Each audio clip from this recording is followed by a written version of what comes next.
Bien, ¿me escuchan? ¿Me escuchan? Sí, se escucha bien, profe. Bueno, Sí, se escucha bien. perfecto. Muy bien. Vamos a ver si comparto una pantalla.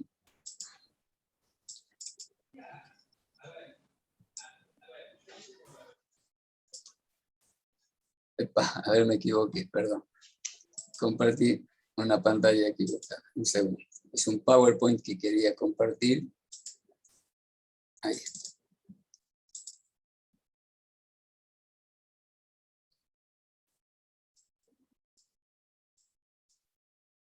Bueno, bien, en este Power voy a ampliar o voy a tomar como base algunos temas que ya di y lo voy a ir conectando con todo lo que es teoría de la estimación. Así que hay algunas pantallas que ustedes la van a reconocer y otras nuevas. Parto de algunas que ya vieron y con las nuevas voy ampliando algunos conceptos. Habíamos visto que nosotros, en el caso de teoría del muestreo, habíamos visto que nosotros trabajamos con estadísticos muestrales, que son aquellos valores que nosotros, haciendo estadística descriptiva, recogemos de la muestra y nos sirven como estimadores de los llamados parámetros poblacionales, que son los valores correspondientes en la población total. Habíamos hablado de que para distinguirlo en la notación, a los parámetros poblacionales los definíamos con letras griegas.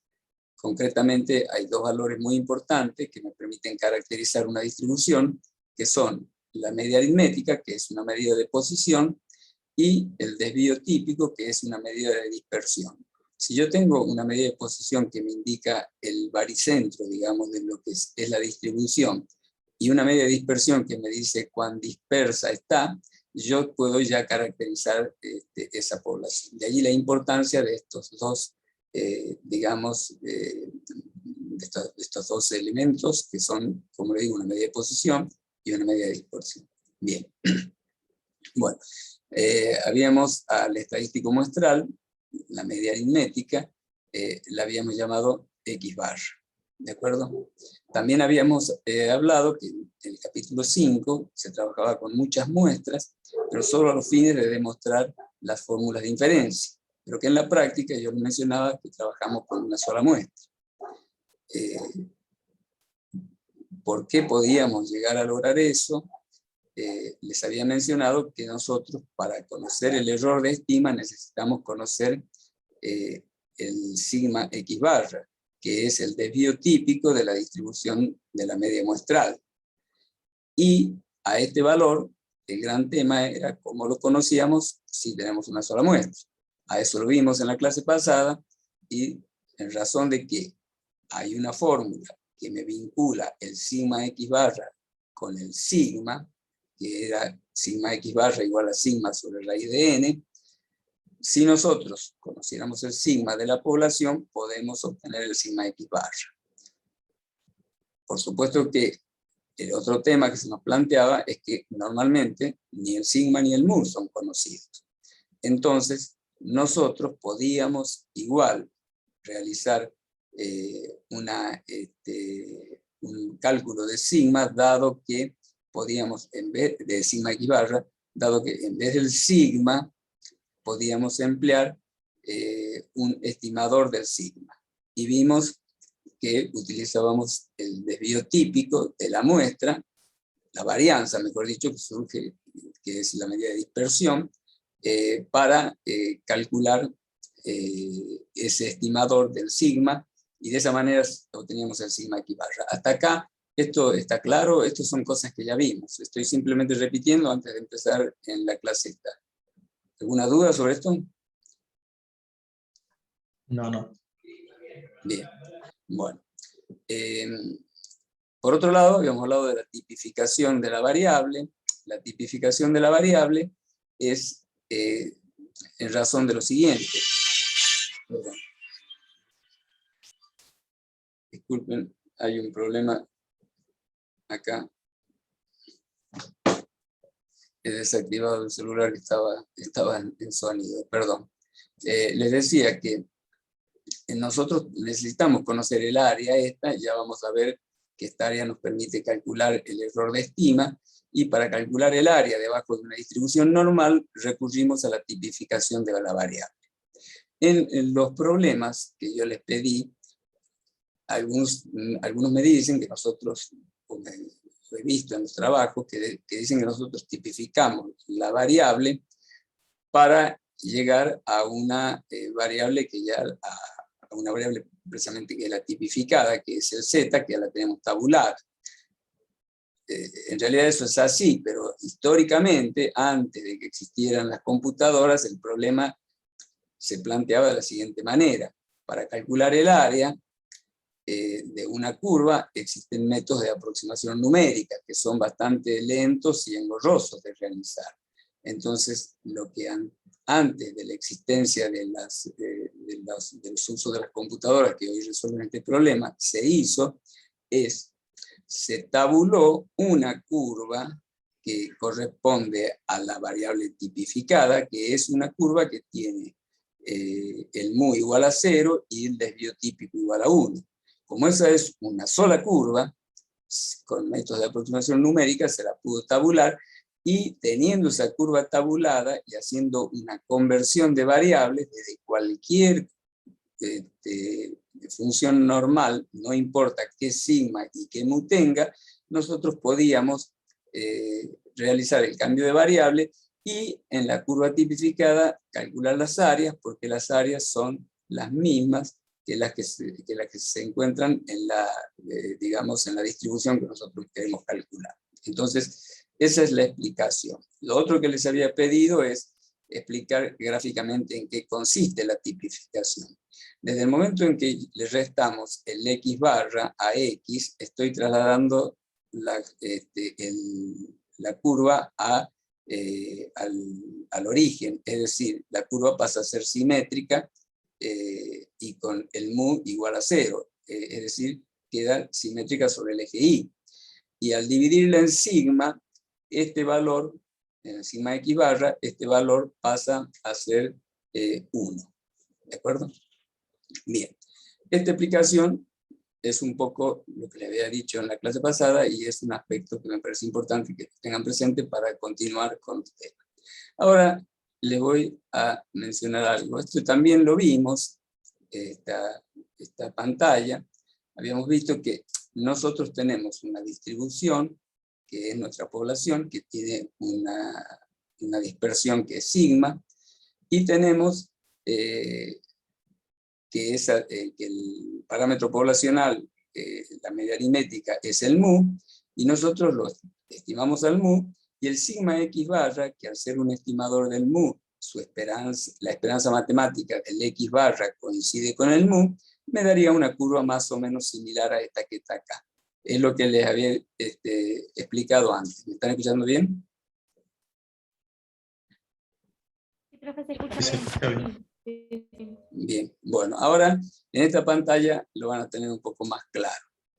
Fíjense que acá lo pongo coincidente, pero no tiene por qué ser coincidente esto en relación a lo siguiente.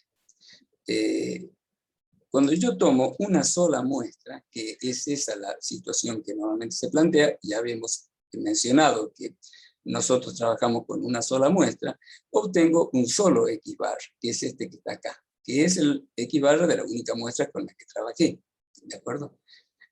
Con el desvío típico de esa muestra podíamos aproximar el sigma y de esa manera obtener el sigma X bar, que no necesitábamos, según les expliqué, para calcular el error de estima.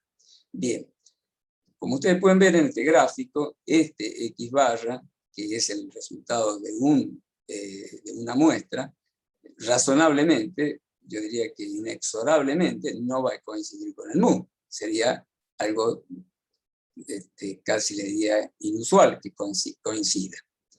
Porque obviamente es un estimador, no es el mismo valor. Pero habíamos visto que estaba razonablemente cerca del mu.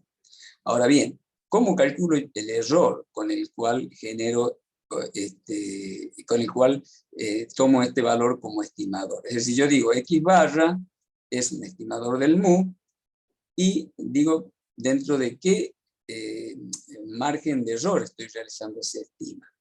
Ese margen de error va a depender de esta curva que está acá. Como esta curva es mucho más concentrada que esta, obviamente la va a superar, las áreas tienen que ser siempre igual a 1, y lo que tenemos acá, normalmente, este tema ya lo habíamos visto también en clases anteriores, es una curva mucho más concentrada, es decir, mucho menos dispersa que la población original. Eso es absolutamente casi intuitivo. Si, por ejemplo, estos fueran los pesos de personas adultas, acá tendría 120 kilos, acá tendría 50 kilos, por ejemplo, pero si yo tomo de una muestra los promedios, voy a andar muy cerca del promedio que yo les en un ejemplo de la clase anterior, les he dicho que podía ser el mu 75, entonces mi X barra de cualquier muestra va a estar razonablemente cerca del mu. Esto se puede, en la práctica, se puede comprobar. O sea que, por ejemplo, podría ser 76, por ejemplo. Es decir, en ese caso estaría a 1 kilo de diferencia con respecto a la media aritmética. Entonces, para saber con qué grado de confianza estoy realizando esta estima, tengo que tratar de saber, de estimar a qué distancia se encuentra del mu. O dicho de otra forma, dentro de qué margen de error, más menos, porque este X barra puede estar a la derecha o puede estar a la izquierda del mu, entonces voy a tener desde el X barra que he tomado un valor en más y un valor en menos, que es el error de estima, dentro del cual yo espero que se encuentre mu. Ese error de estima, que va a ser el valor más delta menos delta, el delta es el error, recuerden que siempre es algo estimado, perdón, es algo probabilístico, certezas no tenemos, por eso trabajamos con niveles de confianza. Bien, si tomo acá, a partir del X barra, por ejemplo, un desvío típico, es decir, me vengo a un desvío típico hacia un lado y hacia el otro. Esto está explicado en el libro. En una curva normal, en más o menos un desvío típico, tengo el 68,27% del área. En más o menos dos desvíos típicos tengo el 95,45% del área. Y en más o menos tres desvíos típicos tengo el 99,73%. Esto les sirve para ver cómo realmente esta curva tiene una abrupta caída en todos los casos, ¿no? En términos del sigma. Porque cuando estoy a 3 sigma en cualquier curva normal, tengo un 99,73, o sea, prácticamente casi es el 100% de la probabilidad de, en este caso, en la estima de que se encuentre el verdadero valor del mu. Es decir, ¿cómo lo voy a mencionar a esto? Nosotros vamos a tomar un valor de X y vamos a tomar un cierto error en más y en menos. Y voy a decir en términos probabilísticos qué probabilidad, valga la redundancia, tengo de encontrar dentro de ese margen de error el verdadero valor del mu. Normalmente, en estimación, se trabaja con dos números básicamente.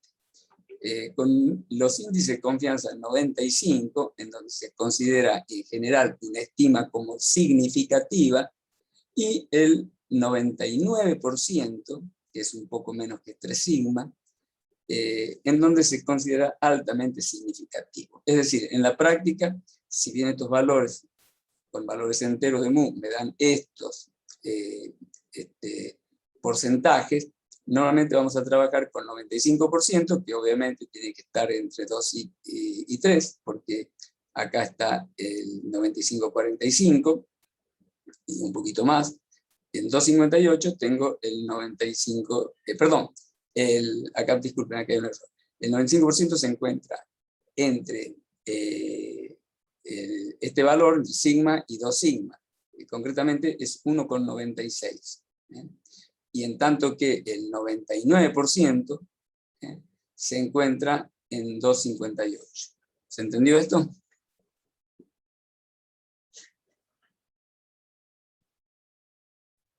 Sí.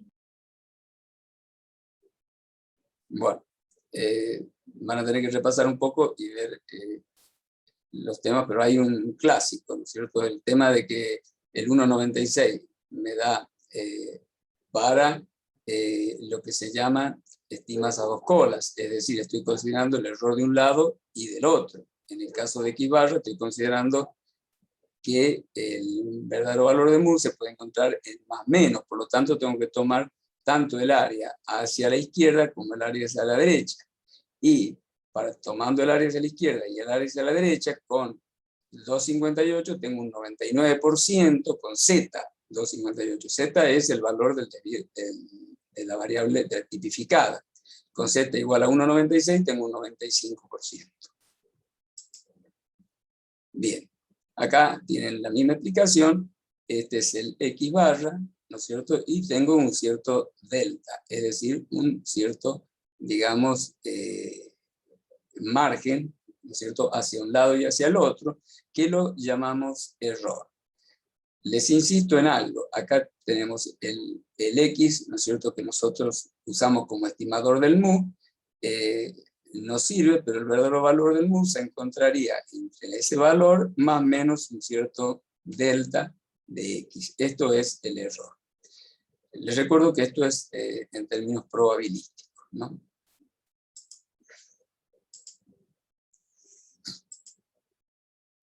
Bueno, acá tienen la fórmula expresada, ¿no es cierto? El mu, nosotros lo estimamos con el X barra. Recuerdan que X barra, la esperanza matemática de X barra era igual a mu, lo cual hacía que se considerara que X barra es un estimador insesgado. X barra, insisto, es la media aritmética de una sola muestra. Hago lo que se llama estadística descriptiva, tomo todos los valores de la muestra, calculo el promedio, y ese valor promedio es el X barra, que lo tomo como estimador del mu. Y digo que el verdadero valor del mu, o que mu está estimado por este valor, con una confianza que está dada por este error. Este error es, como les mencioné recién, en términos probabilísticos, ¿no es cierto? Y lo que nosotros podemos concluir en esta fórmula es que el verdadero valor del mu se encuentra entre X barra más menos este error con un nivel de confianza dado por Z. Esto es lo que ustedes tienen que tener en claro. Insisto, el verdadero valor del mu se encuentra en el valor estimado más menos un cierto error con un nivel de confianza dado por Z. ¿De acuerdo? Y Z es la variable tipificada. Yo a Z puedo hacerlo variar en 1,95, 1,96, en ese caso estoy trabajando con un 95% de confianza. Si pongo 2,58, perdón, voy a estar trabajando con un 99% de confianza. Es decir, si estoy diciendo que tengo un 99% de confianza, puedo con esto decir que el verdadero valor del mu se va a encontrar entre X más menos el error que surja de colocar Z igual a 2,58 con un 99% de probabilidad. Es decir, no estamos dando certeza, pero estamos dando una probabilidad tan alta que en términos prácticos es absolutamente suficiente. ¿Se entiende? Si algo no lo entienden, yo se los trato de explicar en forma muy detenida. Creo que viendo este video y viendo los anteriores deberían comprenderlo bien. ¿Me están escuchando bien? Les pregunto. Sí, se escucha bien, profe. Bueno, muy bien. Perdón, profe. Sí. ¿Me podrá recordar qué era sesgado? ¿A qué se refería? Sesgado e insesgado. Bien, ahora les menciono. Gracias. Les voy a pasar algunas pantallas relacionadas con el capítulo del libro que refiere a teoría de la estimación para explicarles. tenemos estimas insesgadas y estimas eficientes. Habíamos dicho que la esperanza matemática de X barra era igual al mu, ¿de acuerdo? Al ser la esperanza matemática del X barra igual al mu, decimos que es un estimador insesgado. Ahora ustedes recuerdan que no podíamos hacer lo mismo con el sigma X cuadrado. Es decir, si yo tomaba la varianza de la muestra, que sería S al cuadrado, su esperanza matemática es distinta de sigma. En tanto que nosotros, haciéndole una corrección, lográbamos que su esperanza matemática coincidiera. ¿Recuerdan? Eso lo vimos, está explicado en otra parte en teoría del muestreo, está explicado que el S al cuadrado no es un estimador, la esperanza matemática de S al cuadrado no es igual a la varianza de la población, y le teníamos que hacer una pequeña corrección que nos llevaba a este S circunflejo.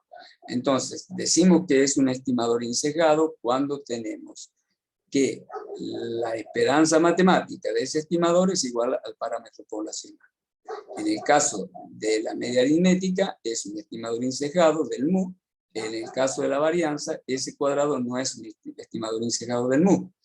Tenemos que hacer una corrección a SS para hacer coincidir la esperanza matemática con la varianza de la población. En cuanto a estimas eficientes, ¿no es cierto? Nosotros podemos, por ejemplo, tener la media aritmética, que es un estimador del mu, y la mediana también, porque tanto la media aritmética, la esperanza matemática de la media aritmética, como la esperanza matemática de la mediana, ambos son iguales al mu, que es la media aritmética poblacional. No obstante, si se hace un análisis más profundo, se puede ver que la media aritmética tiene menos dispersión que la mediana. Entonces decimos que si bien la media aritmética y la mediana son ambos estimadores insesgados del mu, consideramos a la media aritmética como un estimador insesgado eficiente, porque es mejor que el otro. Esto es ya una sutileza, no es un tema sobre el cual les voy a pedir mucho, yo diría que es un complemento, pero bueno, creo que con esto deberían entenderlo. Bien, ahora venimos con, sigo con la parte del libro que habla de teoría de la estimación, y vienen estimas por puntos y estimas por intervalos de seguridad. Acá les quiero hacer una aclaración. Si bien ustedes ven en el libro de que nosotros podemos hacer una estima de puntos, ¿cuál sería una estima de puntos? Si yo, por ejemplo, tomo el promedio de una muestra, es decir, tomo el X barra, y digo directamente que con eso estoy estimando el mu, estoy haciendo una estima de puntos. ¿Por qué decimos estima de puntos? Porque no le estoy calculando el error de estima. En tanto que si lo calculo además al error, decimos que estamos haciendo una estima con intervalos de seguridad, porque estoy tomando con un cierto valor probabilístico, calculando, valga la redundancia, la probabilidad de que el mu se encuentre dentro del error de estima. Bien, ahora esto, que en el libro habla de estima de punto y estima por intervalo, para mí un poco no tiene mucho sentido, porque en la realidad entiendo que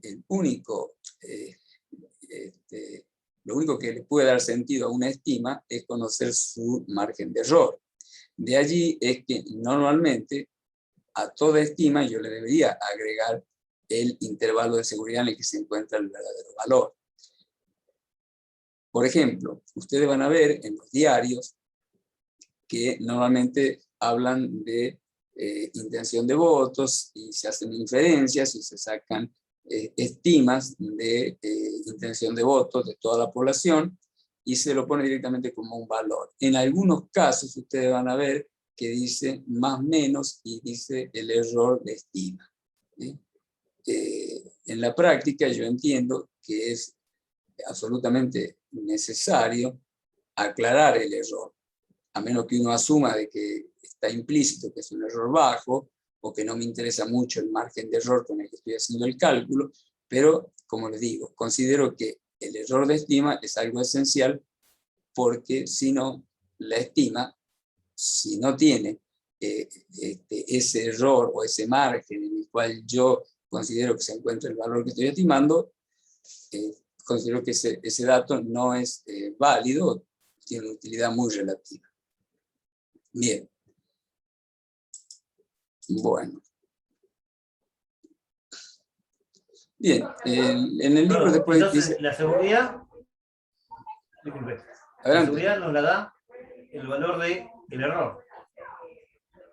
Bien, bueno, pero yo no diría la palabra la seguridad, porque hablar de la palabra seguridad me da la idea de certeza, y certezas no tenemos.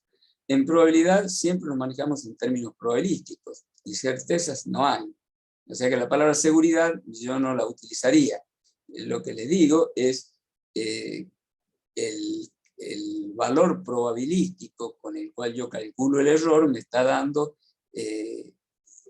la precisión de la estima. Es decir, me está diciendo dentro de qué error, en términos probabilísticos, se encuentra el verdadero valor. Yo no usaría la palabra seguridad, porque recuerden que los errores son probabilísticos. ¿Se entiende? Bien, entonces borramos la palabra seguridad del libro. ¿A dónde dice seguridad, perdón? En la pantalla anterior que usted mostró. ¿En cuál pantalla? ¿En esta? Ah, estima por puntos por intervalo de seguridad. Está bien. La palabra, disculpen, es una forma de interpretar las palabras. Intervalo de seguridad es lo mismo que decir confianza. Yo la palabra seguridad no me gusta acá. Yo pondría intervalo de confianza, ¿de acuerdo? Porque es el intervalo de seguridad medio contradictorio. Si yo tengo seguridad, no tengo intervalos. Yo puedo hablar de intervalos de confianza. No me gusta la palabra. Estos son traducciones, además. El libro original está en inglés. Es una cuestión un poco ya sutil. ¿Se entiende? ¿Entienden un poco el sentido que yo les digo al por qué no usar la palabra seguridad? Porque son intervalos de confianza. Okay. Certezas no tenemos. O sea, la idea es que no nos confundamos en el sentido de hablar de certezas. O sea, tenemos que tener bien claro que todo lo que estamos haciendo está calculado en términos probabilísticos y que los errores son calculados en términos probabilísticos. ¿Qué significa eso? Cuando yo calculo un intervalo de confianza del 99%, es decir, por ejemplo, yo digo que el valor del mu se encuentra dentro del valor X barra que yo calculé de la muestra, más o menos un cierto error, con el 99% de confianza, lo que estoy diciendo es que puede ocurrir en un 1% de los casos que el verdadero valor del mu esté fuera de ese error. ¿Se entiende?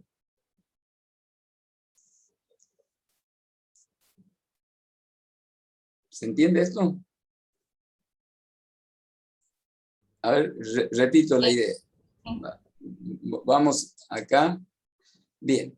Supongamos que estamos acá, ¿cierto? Y yo digo, bueno, voy a tomar un valor de la media aritmética de la muestra, que es un X barra, como estimador.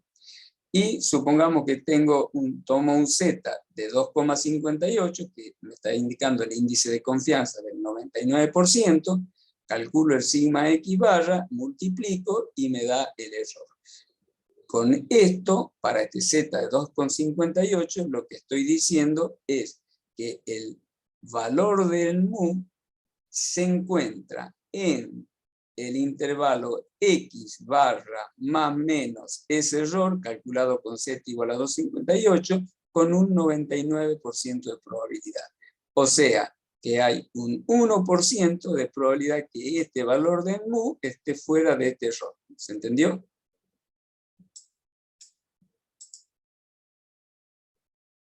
¿Se entendió? Sí, sí, sí, sí. Sí, un poco mejor, Bien, sí. si se corta, nos volvemos a conectar. Bueno, entonces, creo que con esto se ha aclarado, espero que esto les sirva, si todo sale bien y queda grabado, se lo voy a subir.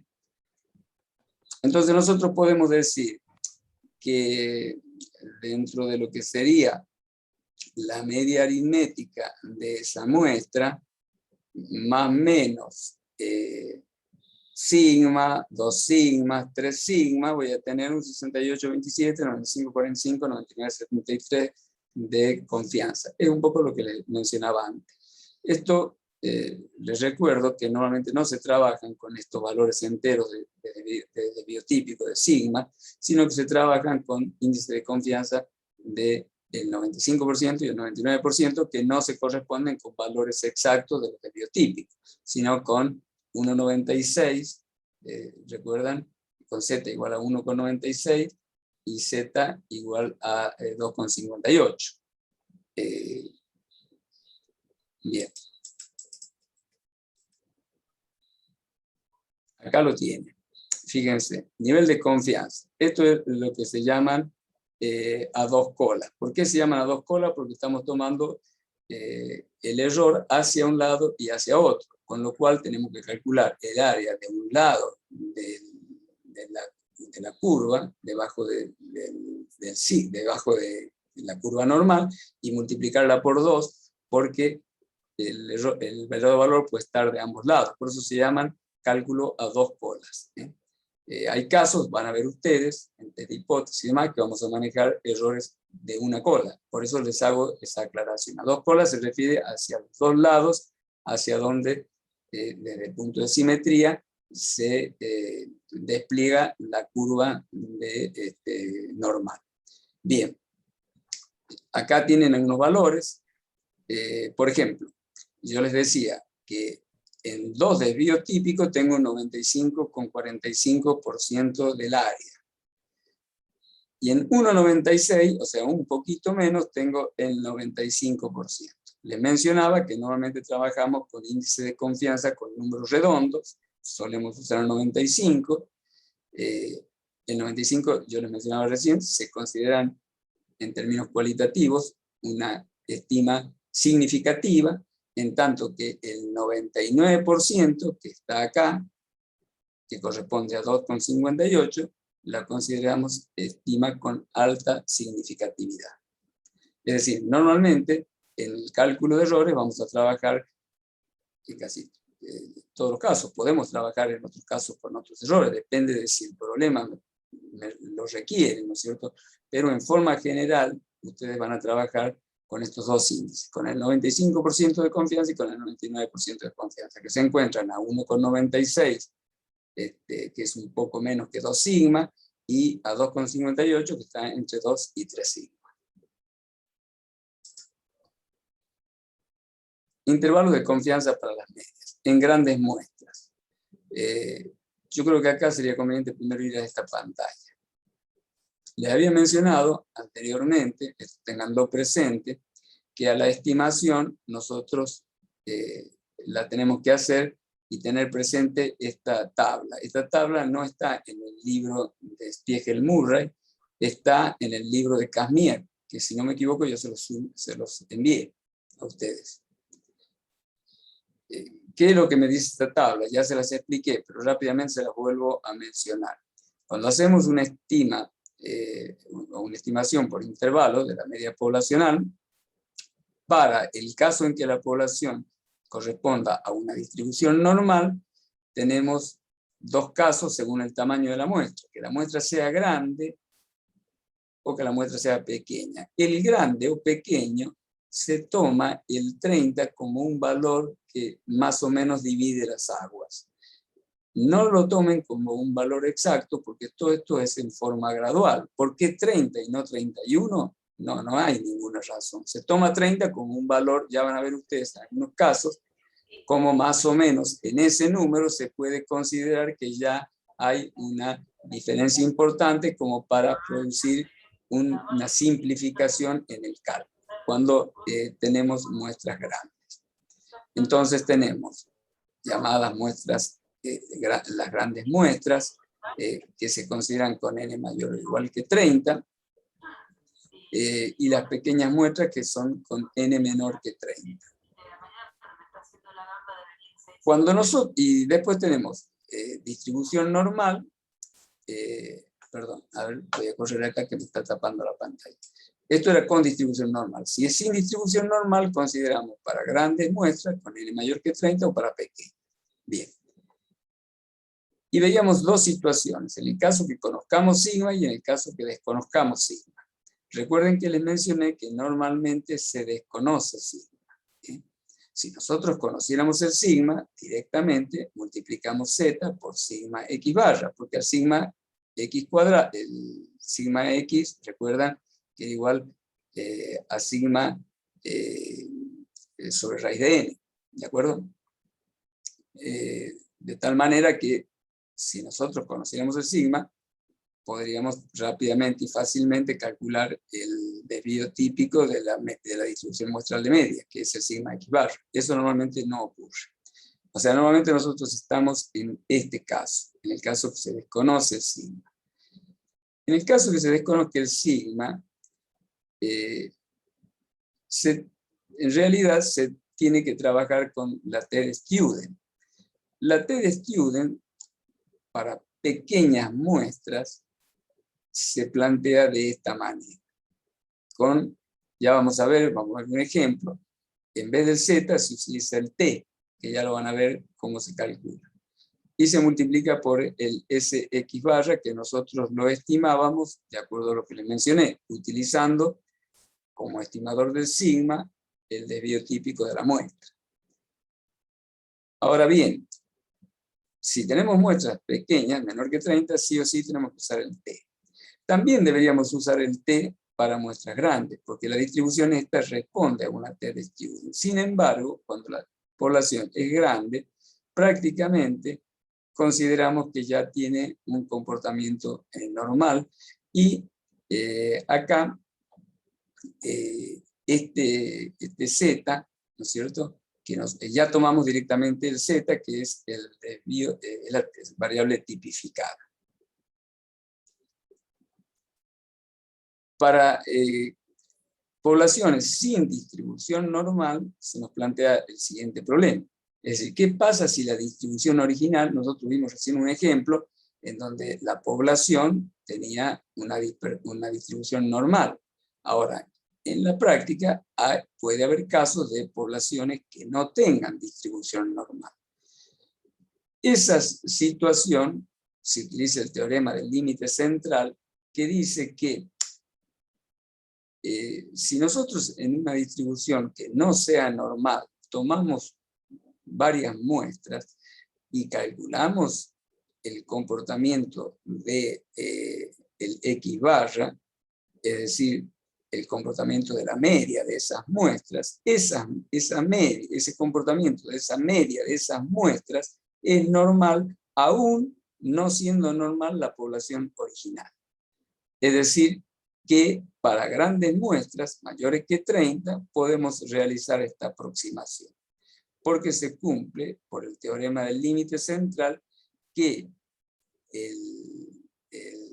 la media muestral de medias tiene un comportamiento normal, aunque el sigma originario de la población no sea normal.